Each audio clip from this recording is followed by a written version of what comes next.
तर पुण्यामध्ये सुद्धा उन्हाचा तडाखा वाढलाय। पुण्याचा पारा 40 अंशांच्या पार गेलाय। पुढील 2 दिवस पुण्यामध्ये पावसाचा अंदाज हवामान विभागाकडून वर्तवण्यात आलाय। या ठिकाणाहून आढावा घेतलाय आमच्या प्रतिनिधींनी।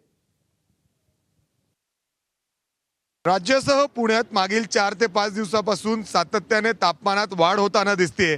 आज पुणे शहरामध्ये जवळपास 41 डिग्री इतकं तापमानाची नोंद झालेली आहे आणि रस्त्यावर जर आपण बघितलं तर खूप कमी प्रमाणात लोकांची गर्दी या ठिकाणी पाहायला मिळते। आता मी पुण्यातील अलका टॉकीज चौकामध्ये आहे, जिथं नेहमी लोकांची वर्दळ असते।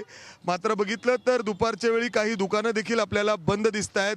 आज सुट्टीचा दिवस आहे, लोक खरेदी करण्यासाठी बाहेर पडत असतात, मात्र ते देखील दुपारी या कडक उन्हात बाहेर पडणं या ठिकाणी टाळत आहेत। त्याचबरोबर डॉक्टरांकडून देखील सल्ला देण्यात आलेला आहे, या कडाक्याच्या उन्हामध्ये बाहेर पडू नका, खूप कडक ऊन आहे, त्यामुळं खूप गरजेचं काम असेल तरच टोपी असेल, सनकोट असेल किंबहुना जॅकेट घालूनच बाहेर निघावं, कारण उन्हाचा तडाखा हे खूप जास्त आहे आणि त्यामुळं लोकांना वेगवेगळे आजार देखील या ठिकाणी होताना दिसत आहेत।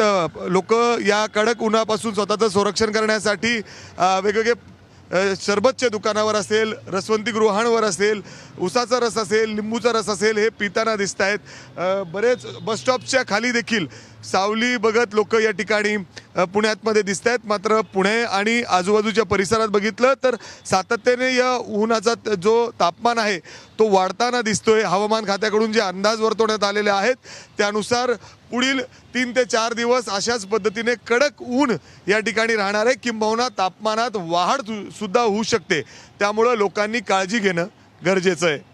कॅमेरामॅन अमोल गवाळेसह मी मिकी गई, एबीपी माझा, पुणे। एबीपी माझा, उघडा डोळे बघा नीट।